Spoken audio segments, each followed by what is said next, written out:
Qu'est-ce qu'une écriture fractionnaire? Prenons deux nombres, par exemple a égale 5 et b égale 7.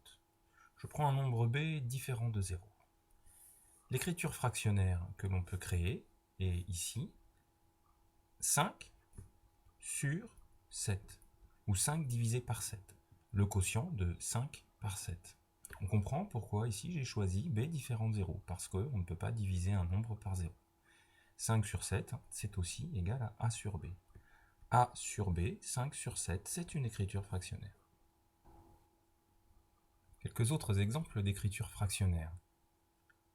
3,1 sur 12,8. Ici, le nombre a est égal à 3,1 et b est égal à 12,8. C'est une écriture fractionnaire. Le nombre b est bien différent de 0. On peut aussi écrire en écriture fractionnaire avec des nombres négatifs.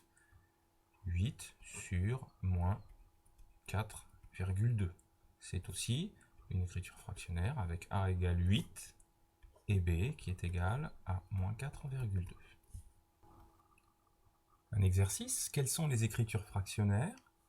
2 tiers, 0,7, 1 sur 0, moins 4,3 sur moins 15. 2 tiers est écrit sous la forme a sur b, avec a égale à 2 et b égale à 3, qui est bien différent de 0. C'est donc une écriture fractionnaire. 2 sur 3 est une écriture fractionnaire. 0,7 n'est pas une écriture fractionnaire car ce n'est pas écrit sous la forme a sur b.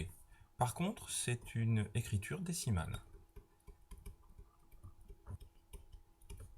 Enfin, 1 sur 0.